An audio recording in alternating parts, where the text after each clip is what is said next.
So welcome to the webinar today. This is Rick Oneal, and on behalf of V2A Solutions, once again, welcome and thanks for your patience. This webinar is aimed at helping you accelerate and be more successful, creating an engaging work culture. Employee engagement is regarded as one of the most important strategies you can use to increase profitability, customer service, efficiency, employee retention, and ultimately true job satisfaction from top to bottom in your organization.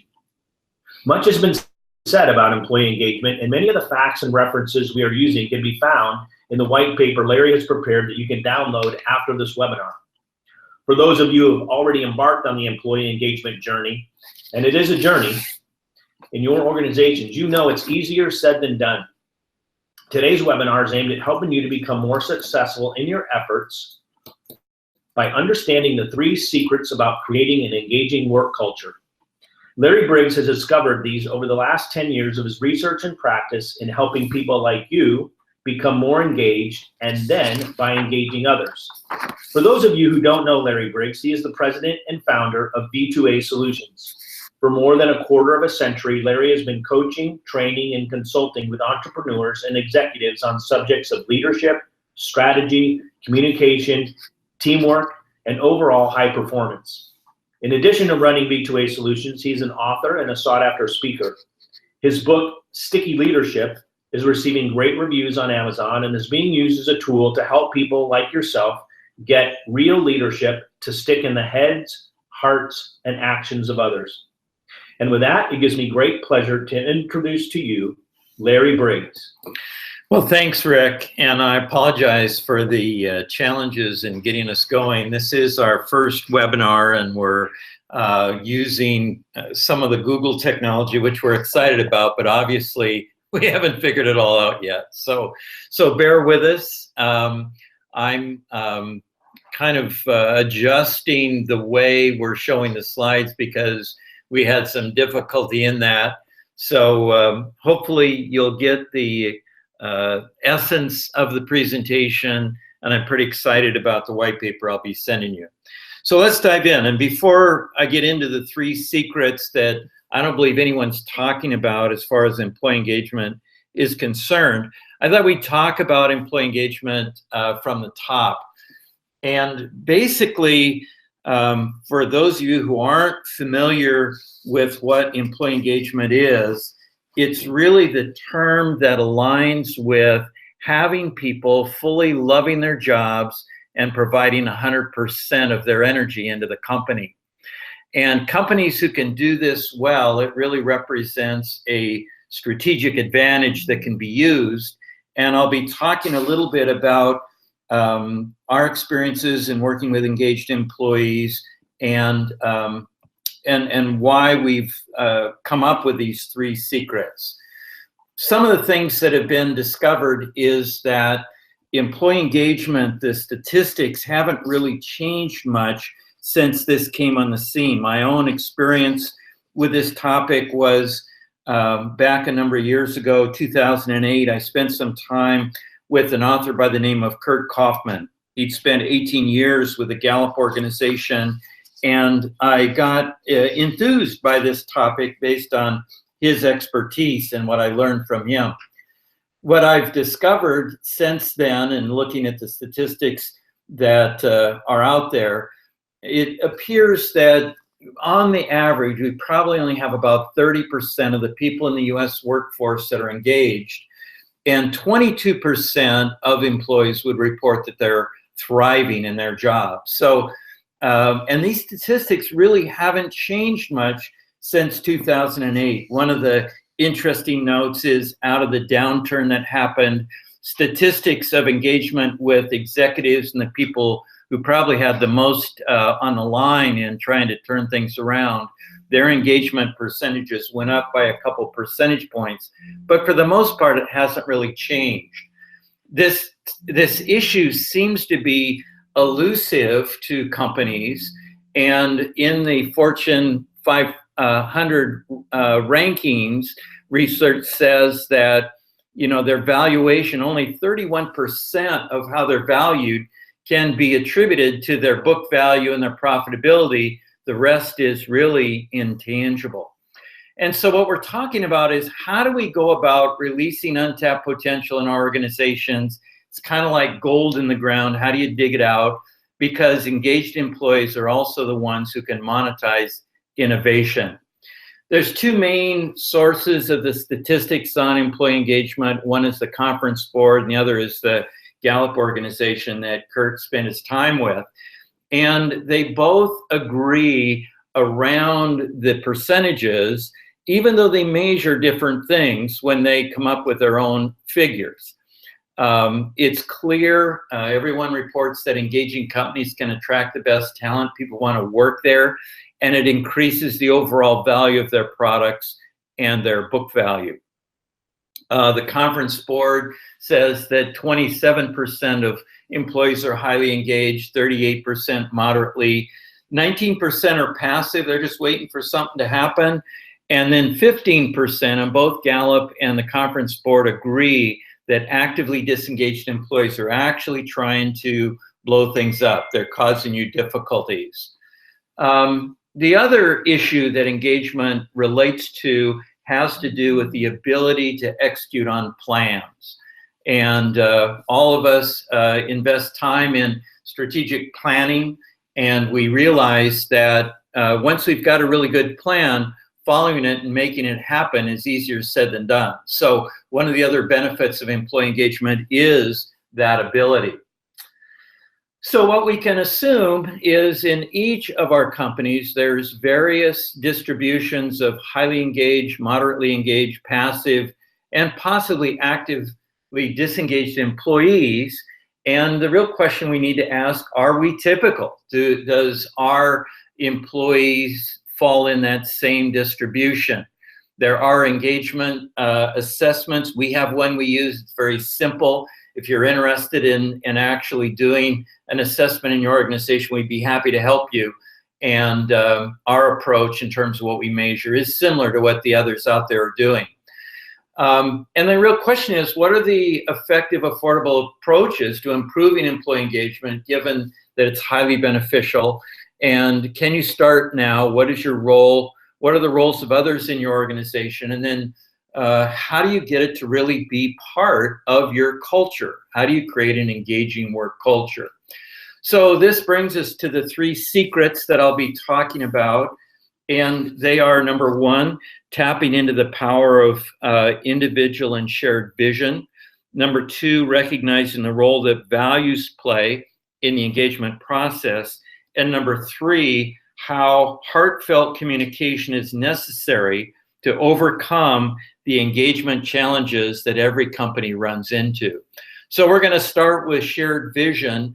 And as you know, our organization is called V2A Solutions.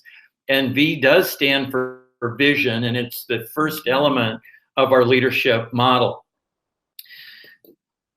And the reason that from a leadership standpoint we believe in vision, and why we believe that this is the first of the secrets of successfully creating an engaging workplace, is the reality that if we can't see something, we really can't do it.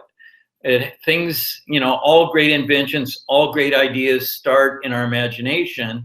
So the first question is, for each of us on this call, is what is your vision for your workplace if it was highly engaged? And we're going to dig into that vision question here in a moment. When we talk about vision, one of the things that is fundamental to vision is commitment, and we call that taking a stand. Here on the screen is a commitment that was made. Rick, do you happen to recognize what I'm referencing here? Yeah, that looks like the stand our forefathers took, Declaration of Independence. Exactly. And when this commitment was, or this stand was taken, was there any evidence that what they said they're committed to was going to be possible? What was going on back then? Things were a mess. It was probably a huge risk for them to step out and make this declaration. Exactly. I mean, the United States, the young country, was under the thumb of King George, And so for this group of highly committed individuals to make this declaration, the first sentence says, "We therefore solemnly publish and declare that these united colonies are and of right ought to be free and independent states." And the rest of the document, and you might want to review it, is really the reasoning that these forefathers took this stand. And the other part that really tells us that this is a viable or a solid commitment is the last sentence, which you can read. And basically, there was no doubt amongst the signers that they were putting it all on the line. Rick, what happened after this stand was taken? Well, once they made their stand and put themselves out there, then they had to come through on it. So people were, the ones that signed that were definitely committed to making it happen. This actually launched a war, didn't it? The Yeah. Battle of Independence. And so this is one of the reasons why commitment is a bit daunting, because we're going to be tested as to whether we really are committed. So when we talk about employee engagement and commitment here at V2A, we talk about key commitment areas. You know, what are you fundamentally committed to in your business? And we'll talk about personal vision and commitment as well. What are you personally committed to in your life that allows you to have a viable vision, a ideal that you can imagine in your mind? And so when we talk about the relationship between commitment and vision, it looks like this, that we here in the Pacific Northwest, there's a lot of beautiful fir trees out there, and we look at them and visitors comment on them, but we don't think much about what's under the ground, the roots of the tree, until a windstorm blows them over and we see the root system. But the roots of the vision is ultimately the commitment, and commitment is what drives actions. And we talk about commitment being that thing or that area that you're going to invest money and time into regardless of the circumstances, because it's something you're truly committed to. So when we talk about employee engagement, the first question really is this something you're really committed to? Because it may be challenging and there may be resistance, just like this young company, the organization of our forefathers, the colonies. There was resistance from the powers that be, and our forefathers had to battle for the vision that they had. So when we talk about personal vision and we talk about shared vision, it starts personally. When we look at a key commitment area, and I think it's appropriate, I think just about every employee has a commitment to their career and what they want in that. Crafting a vision around it might look something like this. And a vision is, we call it a vision narrative. What does it look like working? And so in this sample, someone says, you know, I love my job. The bulk of work that I do fits me, and I enjoy learning and applying my skills daily. Some of the people I work with have become my best friends. I'm trusted here, and people want to know what I think. Work is rewarding both financially and emotionally. So here a person is taking a stand for their career, and you can see the seeds of employee engagement in their personal commitment. We have a tool we call a personal vision map. We call it a map because when we cast a vision for an ideal future that we've not ever been to, having a map is a good way to get there. And we have a self-guided personal vision process. If you're interested in it, let us know, and we'll get it to you. And it's a good place to start. And in the coaching engagements that I've had over the years, it's an important part of the work I do with clients.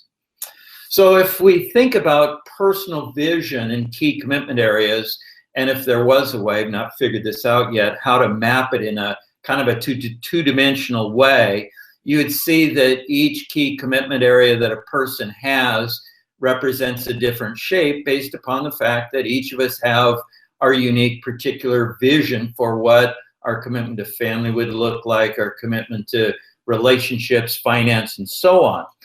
And this visioning process, we believe, is absolutely essential to employee engagement. That to begin with, employees need to have a vision for what they want in their careers. And corporately, it's important that you have a corporate vision. clients that we work with, we help them in this visioning process. One of our clients is Saddleback Leather Company in Texas. And this is a picture of Dave Munson in one of his bags. And you can read the vision narrative that he and his people crafted. And this is just an extraction of that. We really believe that a corporate vision narrative is sort of a blueprint, and it should clearly spell out what the future looks like that you're committed to creating. And you can see what they said. And one of their first key commitment areas was their people. And I extracted part of their vision narrative, and they say that people are happy and effective in their positions. Everyone's engaged and productive. Personal goals and who we are line up with the work we do. Everyone shares a distinctive, positive, can-do attitude that fits with the Saddleback culture. Now, this vision narrative was created a number of years ago. I think it was 4 years ago. And if you go on their website, you'll actually see references to their commitment to their people. And the reason I show this is that they have a very engaged workforce. People are inquiring all the time about, is there room in Saddleback for us to work for you? It's a virtual company, so people can work from their homes, and they've had great success with that. The point is that when there is a clear corporate vision, and again, if there was a way to map it out two-dimensionally, there's the parts of the corporate vision that has to do with product innovation, financial rewards, maybe working in the factory, and so on. And our theory is, and we've proven this out, that when, any particular employee who's naturally attracted to your business, 50% or more of their personal vision can be fulfilled by spending their time in that company. So their personal commitment to being maybe creative, their personal commitment to financial well-being in part is supplied by their work in the company, their commitment to having good work relationships and so on lines up or can map up with the corporate vision. So when we talk about shared vision, what we realize is part of my personal vision is fulfilled by the company that I work for and what their vision is, but obviously there's parts of my vision that aren't fulfilled by my job, but presumably are fulfilled in other areas of my life, my family, possibly my church or synagogue that I'm a part of, the community, and so on, the hobbies I have. So the first question really to ask is, what would your personal life be like? What would it be like for you if you couldn't wait to go to work every day? Maybe that's already true for you. But in starting in this employee engagement adventure, I would encourage you to really look at that. And if truly you're fully engaged, then you're the role model that everybody can look to. And what would they notice if you're not fully engaged? What would they notice about you if you were? How would your level of engagement impact them and their lives and their corporate involvement? And then what would it be like to begin to share your vision with others and ask them questions about their employee engagement? So the summary for the first secret, and that is shared vision, is to invest in your own employee engagement first. So make sure that you're fully invested in being engaged. And if you're not fully engaged, then begin to use the information we're covering here today to improve your own engagement. And the next two secrets can help you. Start to ask others where they land on the engagement spectrum. You can use an assessment for that, or just starting to ask the people that you work closely with. Make it an important part of your life personally and corporately what you're doing. Capture information about the status of employee engagement, and then invite sharing, and then be transparent in the process. In the vision to action leadership model, vision is the future ideal state, and then current reality is whatever we have right now, and we believe leadership is what we do in the gap. The second secret to employee engagement is recognizing the value that values play in the engagement process. What we've found is that one of the avenues to unleashing talent within organizations is to honor and recognize people's values. And let me go into that a little bit more deeply. We believe, and we've found it to be true, that if we want to become more valuable contributors in our organizations, honoring our values first is important, and then honoring the values of others. So really, values make you more valuable. And I know in the corporate planning and design process, we talk about corporate values. And I don't think anyone here would argue that your ability as an organization to honor the values you ascribe to, actually walk your talk, brings value. We believe that values are the gateway to one's ability to add value. Understanding our values is critical, and that there's actually a language associated with values, and we'll teach you a little bit about that. There's a thing we call the principle of value exchange in the V2A leadership model, and basically it says, when you have something I want, I'll exchange something of value for it.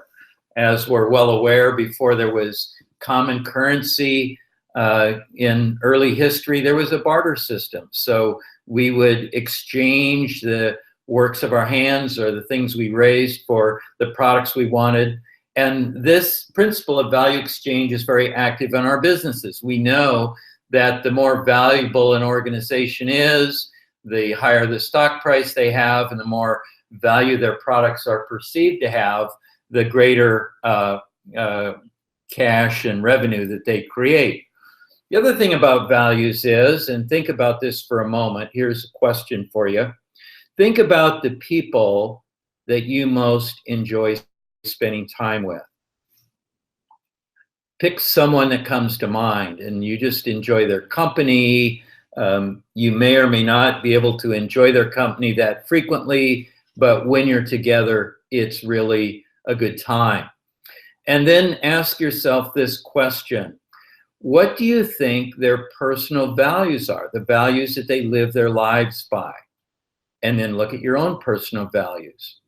When we've done this with clients, I always get a lot of smiles because people immediately recognize that the people they most enjoy being with are the people who have similar values.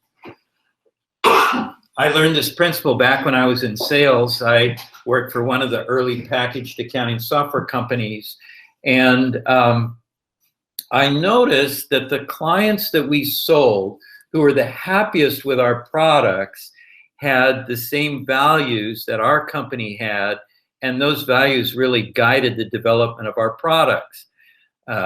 We came into the marketplace where packaged software was a new thing, and kind of the standard was customized software. And so people were arguing in favor of, you know, my cousin Vinny just graduated from school. He'll write our software and he's not going to charge as much as you will. And so we were promoting the value of one standard set of software that everybody would use.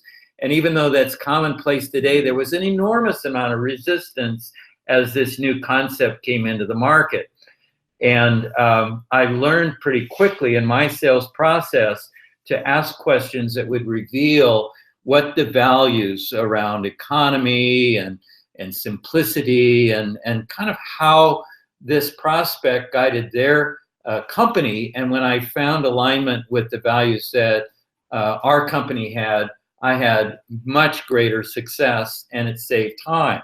So the point is that when we are with people who have the same values as ours, it's very comfortable. And when we're not, it's awkward. And you know, I can point to some of the challenges that have been perennial in the Middle East, and I believe that our struggles are because we have different value sets, and at the same time, our ability to honor someone with different values than ourselves, that's another way to add value to that relationship. And when we don't, when we are dogmatic about our values, it creates conflict. So there's really two kinds of values we believe in the world. One is personal values, or you could also talk about these as corporate values. And the point is, these are values that we get to choose. We personally choose the values we live our lives from. They may be somewhat inherited in that we carried some forward from our families, but basically personal values and corporate values we get a choice on. There's something called core values, and those of you who've taken the CVI Core Values Index assessment will know what I'm talking about. Those of you who haven't, I'm going to introduce you to a concept that has been revolutionary for us in working with leaders and the topic of employee engagement. Basically, when we have recognized our values and we honor them, we create value. When we honor our own values, the values we have, when we live them out, we bring greater value. And honoring the values in others is like magic. It builds trust, fosters community, demonstrates respect, and ultimately it drives the creation of value. So values are the avenues for building greater value. When we talk about core values, and I'll introduce you to the four of them that Lynn Taylor, the inventor of Taylor Protocols assessment, created, this will help give you some perspective about the importance of values. And the cool thing is our core values, or what we call our wired-in values, operate very similarly to our chosen values. But basically the concept is that whether we know it or not, there are four core values each of us have some measure of. And these are variable by person, and the four core values are power, love, wisdom, and knowledge. And Lynn Taylor gave these values a term. So people who have a lot of the power value, they value their own sense of power, we call them builders.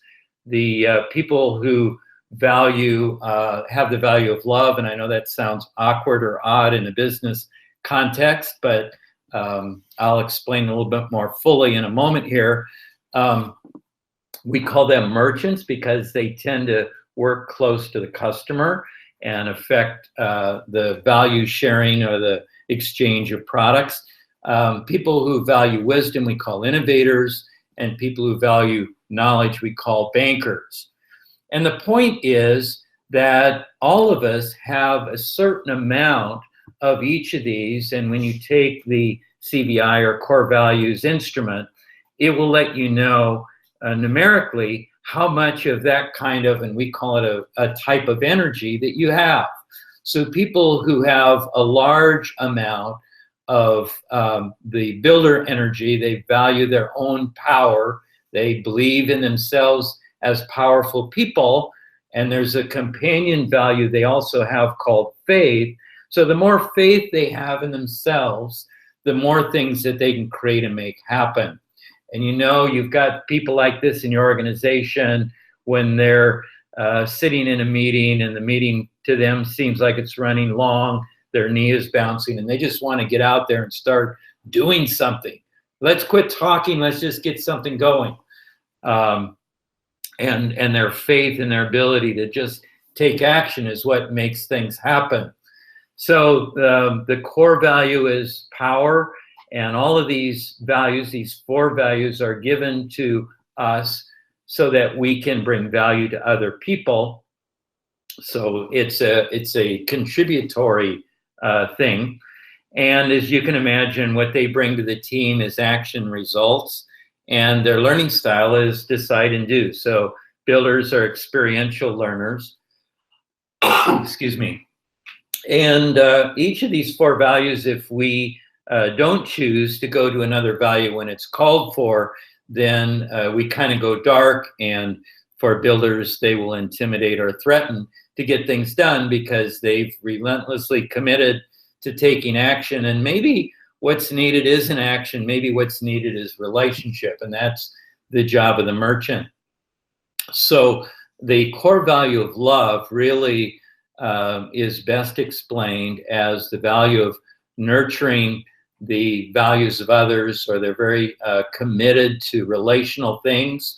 And you know you're with a merchant when you're at lunch or in a meeting and somebody's sitting by themselves and this person says, "Charlie, why don't you come over and join us?" They're very sensitive to people being in relationship, and the companion value that activates that is truth, because people of this value set really value relationships and vision and being highly relational. Their learning style is talking and listening. And if they don't realize, maybe it's enough of relating, we need to take some action. And if they don't recognize that, they will go to a conflict mode of manipulation. The next core value is wisdom, and the companion to that is compassion. And people who have a lot of this type of energy are the problem solvers in our midst. And you know you've got them when someone's saying, "Well, we got a big problem, I'm not sure we can do it." And they say, "Oh, we can do that. We can solve that problem." And so their contribution is assessment and solutions. And their learning style is really just toss them into a problem and let them figure it out. The last thing you want to do for innovators is tell them how to do something. And there's a conflict strategy if they want to stay in this value too long, and it's called interrogation, and it's basically asking questions that makes them look smart and you look less smart. Finally, the fourth core value is knowledge, and we call these people bankers, and they really value information. Just because it is information, they tend to have great memories and are good at organizing, collecting information, and they tend to be conflict avoidant or conservative. And I think that's because they know exactly what the risk is and how much it's going to cost us. And they value justice. So the more justice there is, then the more information that can be shared. And we can see the opposite of this in North Korea. There's no justice and there's no access to truth or information. The point is that these wired-in preferences aim us in a particular way. So we talked about high builder energy, or people who like to take action. People with banker energy like to work with information and track things. Innovator energy is problem solving, and merchant energy is relationship building. And so when we think about these values in employee engagement, this is where good job fit lives. So if we have someone who's a builder, then you want to put them in a job where they can produce things, make things happen, whether it's on the manufacturing floor or you need someone to open up a new sales territory. You want that kind of energy. And what we've learned in the employee engagement process, if we have people mismatched with their jobs, they're not going to be able to add as much value, and they're going to chafe under that misalignment. So the core values index provides a means to begin to talk about these things, and when we can talk about them, they become real. And like I said, once we became facile with the core values, the wired-in values, we begin to understand that personal values and corporate values function the same way. When we honor them, we add value.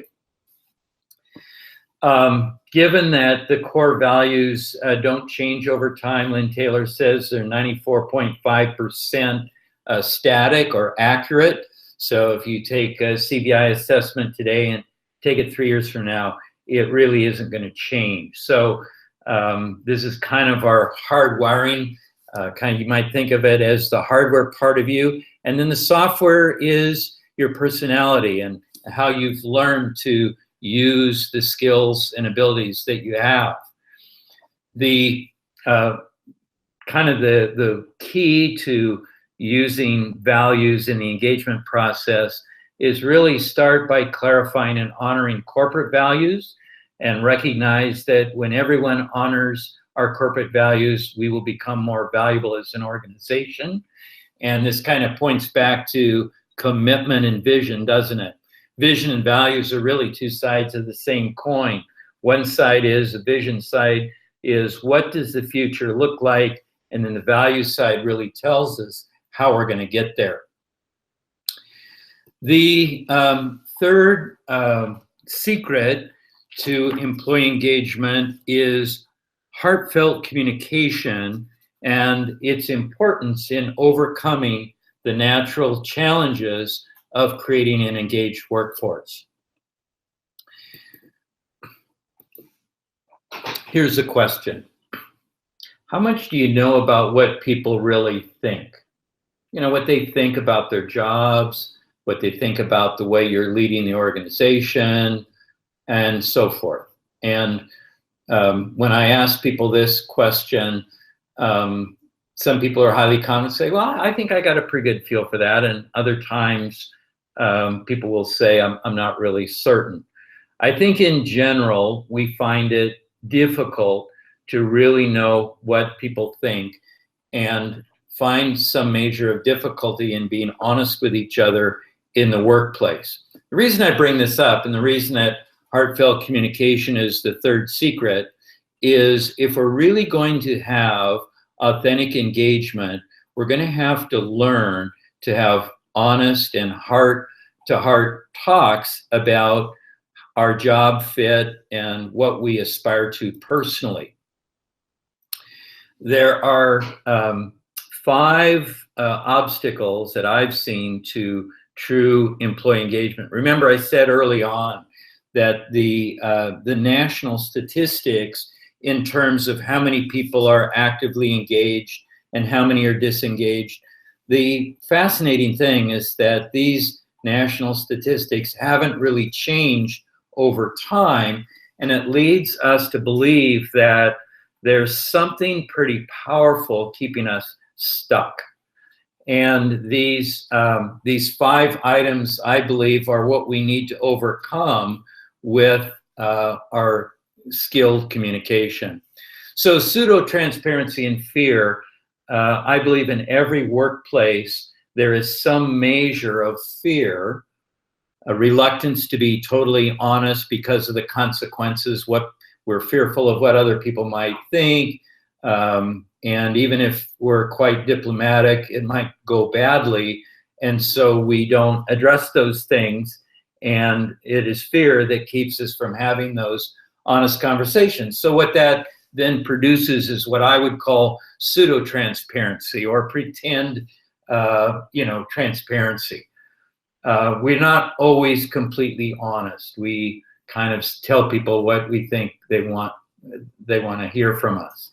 The next challenge is communication skills. I've worked with organizations and coached people who get very courageous, and they make a courageous attempt to have an honest conversation, and it goes badly, and they may decide, I'm not doing that again. So having a communication skill level that matches the challenges we face is an important thing. And sometimes we come into the workplace with just the skills that we learned along the way in our families and our life to that point. And we found great benefit in giving everyone in an organization committed to employee engagement a common set of communication skills and the awareness that we're all learners in that to be able to have these difficult conversations. The other thing that's always present is circumstantial pressures. I've talked to organizational leaders who say employee engagement would be nice, but we're really under the gun. We've got to get sales volumes up before we do stuff like that. And so there's always a reason why we just have to do what we have to do. And where heartfelt communication comes in, if we are finding ourselves in jobs where our heart really isn't in the work and we're having to do what we have to do to get by, and that situation doesn't change for a long period of time, we begin to disconnect from our hearts and we just override the dreams and the visions we've had for ourselves. And that does not help in the employee engagement situation. Human nature is another challenge. Pretty much what I'm pointing to here is our natural resistance to change. And that helps create inertia and keep us where we're at. And being able to recognize that this is going to be hard work and awkward, and it's our human nature to resist heartfelt conversations is worthwhile. And then the last thing is historical baggage. We all come into, regardless of how long we've been with a company, we've had prior experiences. And if we tried certain things and they didn't go well, the risk is that we're going to think we're not going to do well this time also. So being able to address our baggage and our fears, those are kind of related. The reason communication is so important is we need to be accurate. We need to be able to talk about the truth of how things are. We have to avoid the pseudo-transparency and actually begin to have honest conversations. And it's challenging because we may find when people really feel safe that they're going to say, I really don't find this job attractive. Is there another job for me in the company where I could better deploy my skills, something that fits the values, the wiring that I have? And the more accurate we are, the better the results. Once we've got accuracy and we have identified the truth of things, now we need to move and change. So can we be agile? Can we propel ourselves into action?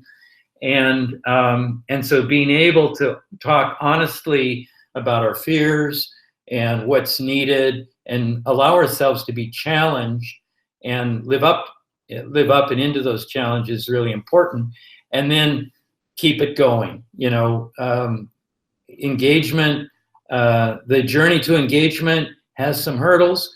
We're talking about them. And so keeping it going is really important. We believe that employee engagement can't be separated from the operating realities and the requirements of the organization. So it can't be a separate thing. We can't just set it aside for smoother waters. We really have to address the truth of engagement along with everything else that we're doing. And this means we really need to embed the engagement process into how we run our businesses. Back to the values conversation, if we're not real skillful in hiring and placing talent in jobs, we may be setting ourselves up for low levels of engagement just because we haven't perfected our hiring and placement work. Basically, these three secrets help each other. So when we talk about the vision, do we have a picture in our minds for what it looks like? Understanding the role that values play and that we each have them, and we need to honor our own wiring, how we're made, and make sure we're aligned with the work well. And then being able to have conversation that reveals the truth and moves us in a positive direction. So you can see that the vision really helps us see the what does it look like, what does it take, and the values really illustrate how we're going to get there. And then heartfelt communication is going to uncover why this is worth it in the first place. It's really a process of what I call self-leadership. Identifying, start with yourself first. What would it take for you to be fully engaged in your own job if you're not currently? If you are, you have a huge advantage that you're bringing into the workplace. You can model it yourself, and then you can commit to bringing people to where you are personally. Once we identify a vision and we identify current reality, there's certain obstacles, and we need to have a strategy and approach to that. There is a practice of continuing for ourselves to stay engaged in our work and to maintain that, and then to teach it to others. The next thing is to have a conversation. And our recommendation is if you don't already have an employee engagement initiative going, even if you do, and have someone you feel, and really have that heartfelt communication, ask them honestly, engage what's missing, and really practice on the easy ones and work your way up to maybe the more difficult people in your organization. How important shared vision is and how personal vision can align with that. If you don't have a shared vision narrative, we would recommend that, just as you saw in the Saddleback situation, it gives you an avenue to begin to honestly and upfront in a heartfelt way talk about personal vision aligning with it. And then leadership is what we do in the gap. So this really summarizes the 3 secrets. The ebook, it started out as a white paper and it's gotten pretty large. So I think we're going to call it an ebook. But the details underneath these 3 secrets are there for you. And we got started a bit late, but we've got a few minutes for those of you that want to hang around for a few more minutes. Rick and I would be happy to entertain any questions that you have. We don't have any that have come in at the moment. Rick, anything as I've gone through this with you, I know we've talked about this some, but any questions come to mind that you want to ask? Well, first of all, great job in blazing through the webinar with our technological difficulties start. So great job in staying present to what you wanted to communicate. I think you did well. Well, thanks everybody for this adventure, our first time adventure with a webinar. Appreciate you being there. One of the things that stands out to me is the value of connecting the employees' or our team members' personal vision and the overlap with the corporate vision. Mm-hmm. And what I often see in businesses is that we don't usually connect with the employees' vision, that we just want them to contribute to our vision. Mm-hmm. So maybe you can address, how do we draw that out? Well, I think you have a good point. And again, part of our job as executives is to look after the needs of the company and make, if the company isn't healthy, we can't truly take care of employees. And as you pointed out, the shared vision piece, the opportunity to have employees get clear about their vision for their lives and allow them to connect with that part of the company, it's a powerful conversation. And I forgot the question you were asking, sorry. I was asking how can we draw that out to connect them? Yeah, thank you. Well, I think first step is if you've not done a personal vision map for yourself or done some personal visioning, it might be good to do that yourself, and then recognize for yourself, if you are a highly engaged person, chances are there is this natural overlap between what you aspire to in your personal life and the role that fills, the way that's filled in the company that you're currently with. So once you've done that, then really we would recommend that you allow your employees or encourage your employees to do the same process and provide them with the tools. Again, we have a self-directed personal vision process that we can share with you, but open up that conversation. Let your employees know that as an employer, as an executive, as a manager, that it really is important to you that they find this as an engaging place to work. And part of that is that you really want this job to make a difference in their personal lives, and opening that conversation up. And what I found is when we show a willingness to honor them in that way, to show an interest, they will do that work. And once they've got that level of clarity, that kind of gets you to the next conversation, and that is, wow, and so how can we get you to be an even more valuable contributor in the organization? And that kind of moves into the values conversation and job fit and that type of thing. I think one of the fears that we have is that if we really allow people to have this conversation, they might decide, you know, I'd really rather work for a different company, or I really want to do something different in my life. And that is a risk. But I've also found that even if that's where someone lands, they go, you know, I'm working in a manufacturer and I really want to go into medicine. I'm thinking about going back to school. I found that if we find ways to support them in that during that period of time where they're making a transition or learning new skills, they could be 100% engaged in your business because of their appreciation and the way you've honored them and their lives. So I think something special opens up when we show that interest and really authentically honor people in that way. Yeah, thanks. That leads me to thinking about the heartfelt communication, because as we connect with our team members, our employees in authentic ways, they are usually more engaged, topic of our conversation. But as leaders, we're not always, not all leaders are the touchy-feely kind that can easily step into those heartfelt communication moments. Yeah. So what if I was a builder banker type person, my core values, what kind of help could you give me? What would you suggest might be my first baby step in connecting with my team members? Yeah, I think you have a really valid point. So some people, you know, as you said, merchants or merchant innovators tend to be wired more for these kinds of conversations, because merchant innovators, I call them people problem solvers, and builder banker more like, let's just get it done and look at the data. So your reference to values is important.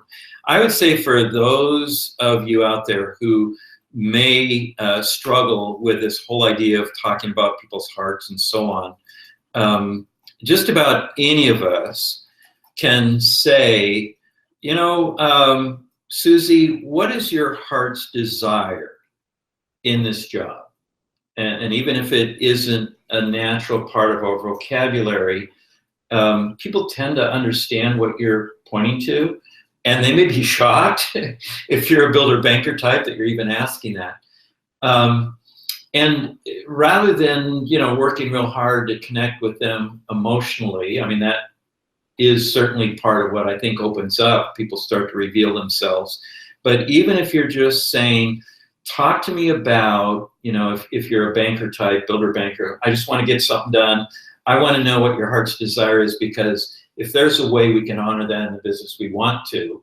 And if you're more of a data person, then that conversation's more going to be about data and what people do rather than who they're being. And I think that using the terminology, you know, what's your heart's desire, because we so, you know, tend to push our hearts down. We're not really in connection with our hearts. And I really believe that employee engagement, true employee engagement, is a heart thing. And quite possibly, Rick, the reason that the needles haven't moved that dramatically in the statistics is we don't normally talk about people's hearts in the workplace. But if you take a look at the people in your organization who really are engaged, their hearts are in it, however they interpret what that means. Mm-hmm. So even if it feels awkward to you, I would invite you to ask the question. People may be surprised by your asking, and just see where it goes. And if you use the purpose of the conversation really aimed at, you know, I'm interested in you getting the greatest value out of being employed here, that's important to me. I can't promise you the world. I can't even promise you we can do much with your job right now, but can we talk about that? You know, how well does this job fit you? What do you aspire to? You know, that's kind of another way of asking people about their hearts and what they want. Okay, thanks, Larry. All right, we don't have any other questions at this time, so I want to honor our people for being here with us today. Do you have any closing comments? No, Rick, thanks for being with me in this initial attempt. And for those of you listening in, we really are interested in helping you any way we can. A good way to reach out to us is info@v2a.com. Let us know you're interested in the ebook, and we also can provide you information about the personal visioning process. If you want to start with that yourself, it's a great place to begin. And I'd say too, if you have any other topics that you'd like us to cover, send those requests to the same email address, info@v2a.com, and we'll cover those in a future webinar.